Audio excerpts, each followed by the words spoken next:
What Starlink service plan is going to make the most sense for someone who wants to use their Starlink to stream games while tailgating? To know exactly which service plan is going to make the most sense for tailgating, you need to know how much data you're going to be using. Do you plan to just stream with a single TV? Do you plan to stream with multiple TVs? Do you plan to stream in 4K if it's available? Or are you going to be streaming at 480p? Should go without saying, but the higher resolution you stream at, the more data that's going to be used. The more TVs you use to stream, the more data is going to be used. There's also some conversations too that the data types are different between the Starlink Roam plans and the Starlink residential plans. The base Roam plan has a 50 gigabyte per month limit where you can also be charged for additional gigabyte of data used. Whereas the residential plan has a total monthly limit of 1 terabyte. But if the data types are different, maybe that Roam plan is going to be slower data. Maybe it's going to get congested easier. I'm going to be using the residential service plan because that's what I have currently. So I can't speak for sure how the speed or the reliability of the Roam plan is. But for the residential plan, this is an idea for how much data would be used. For this experiment, I'm going to be using a single TV, 32 inches. I'm not sure the size of the TV will make a difference in how much data is used. I would think it's just the resolution.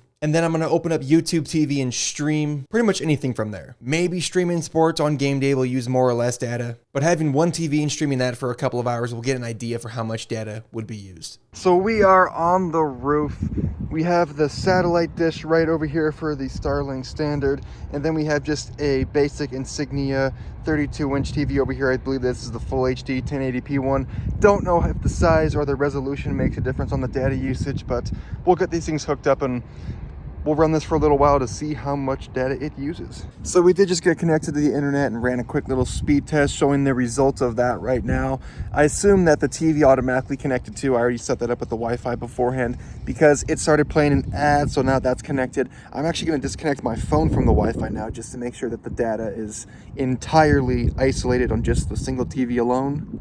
It's a little bit bright out here, so we get a decent sized glare on the screen, but I'm just gonna go into YouTube TV here to try and get a simulated idea of how much data would be using for a tailgate. So we would plan to use YouTube TV for an example to stream another game while tailgating. So there are some issues with getting the location verified, as well as it being very windy, so I propped up this pillow to prevent the TV from blowing over and crashing. But I'm watching something else right now. What I'm watching, I guess, doesn't really matter because we're just going to be running the TV just for a little extended time here to see how much data it's going to use. It's not my YouTube TV account, so that would explain why I couldn't get the location verified.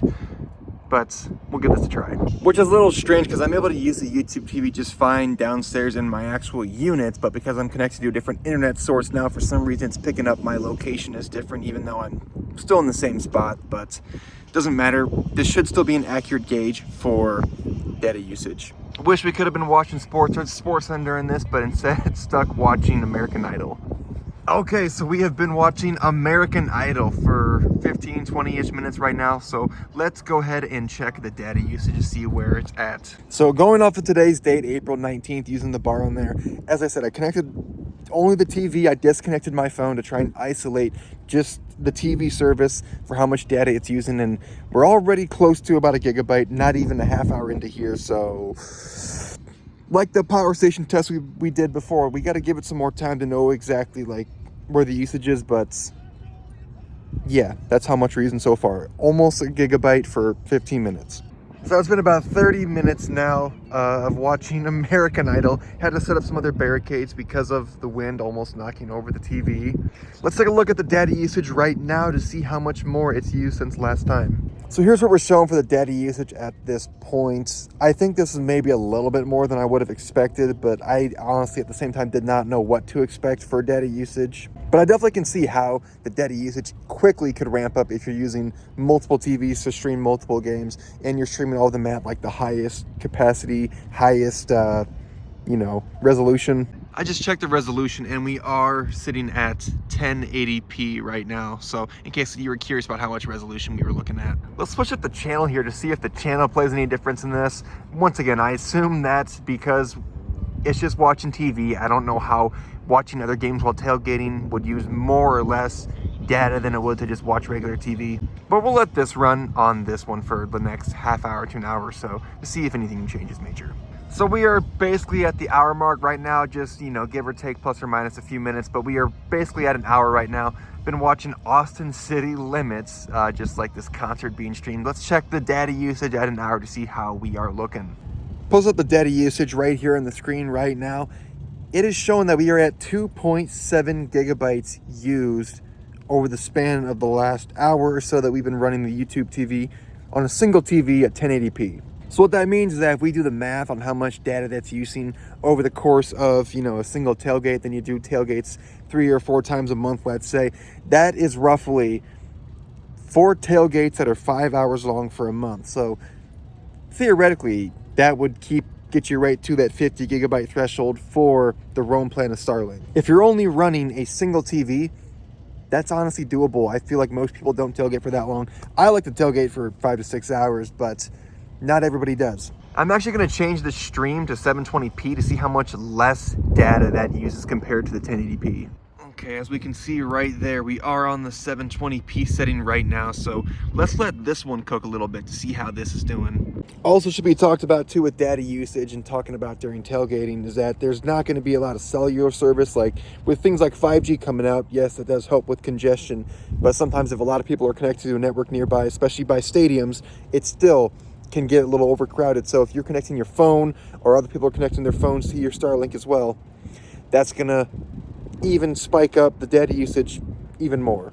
But it's looking like if you only plan to use one TV or you plan to use maybe multiple TVs at 720p, depending how the data usage comes out, the mobile roam plan probably would be enough, but let's wait and see how the usage looks. All right, so we have been a half hour at the 720p resolution watching also a different stream, but as mentioned before, I don't know if the stream itself makes a difference. Let's go ahead and look at the data usage to see if it's significantly less or just a little bit less than the 1080p. So in the span of a half hour running 720p after running the 1080p, we've gone from 2.7 to 3.8 gigabytes.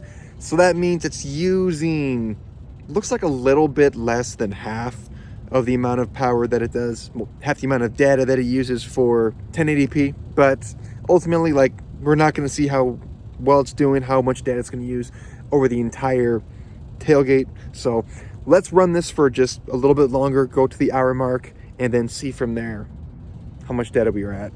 Actually, we just found something live that we can watch instead that actually probably would work more appropriately for the sense of practicing a tailgate or simulating a tailgate. We got the Marlins and the Phillies playing on Prime TV, so we will stick with this for the rest of the stream. Never mind, there was actually no way that I could find on Prime Video to switch to 720p, so we're back on YouTube TV. Now watching The Masked Singer, so, you know, another thing that would be interesting, but hopefully just use similar data to watching a game during tailgate. All right, it has been another hour. This went to 720p, so this entire stream we have been on 720p, not 1080. So let's check how much data this is used right now for the entire day, and then just use the calculations to see how much has changed from the 720p to 1080. We are sitting at the total data usage for 2 hours at 5 gigabytes of data used. If we go back and take a look at the previous screenshots, when we were an hour in, we were at 2.7. Now we are at a total of 5. Difference of that is obviously 2.3. So it seems like the 720p did not use that much less data than the 1080p did. Perhaps that one little hiccup of me switching between the Prime Video back to YouTube TV, maybe that used up more data than it would if we just stuck on the 720p the whole time. But at the same time, maybe that's also an accurate assessment for changing channels during a tailgate. Maybe there's a different game you want to watch and you're switching streams. But yes, if we do the math on that, that is 5 gigabytes over the span of 2 hours. So if you're only using a single TV, that means that you can stream a game and tailgate for about 20 hours. So what did we learn in the 2 hours that we were running the Starlink standard with a single 32-inch TV? Well, on the power station, we got that sucked just a little over 30% of the battery life, as well as for Starlink data, we used up just around 5 gigabytes over the span of 2 hours. If you do the math on that and you assume that It's going to be same amount of data usage constantly. You're going to get about 20 hours of tailgating out of the Starlink roam plan. Ultimately, I of course don't know if the speeds are any different for the roam plan and the residential plan. I also don't know how the congestion would be on game days, because they say that the roam data actually has less prioritized data as the residential plan does.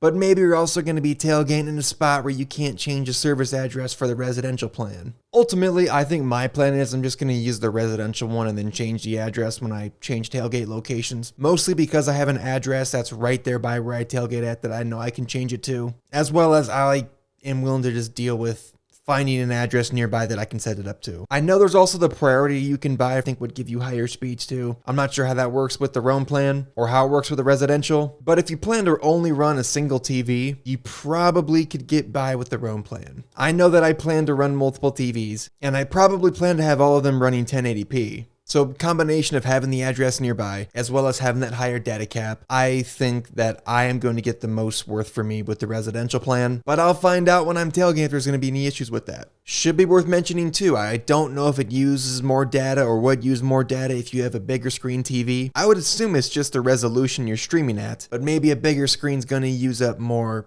As well as I don't know how much data it would use if you're switching between apps like I was, or if you kept it all specifically on YouTube TV the entire time. I also should be looking at how much more data it would use if you did a multi-stream that YouTube TV offers. I would believe that it would probably download more data, but I could be wrong about that. Thank you very much for sticking to the end of the video. Make sure to go ahead and leave a like if you believe that this was helpful. Same as usual, if you want to come to my tailgate in the fall at Iowa, the link is in the description. And as always, take it easy, folks.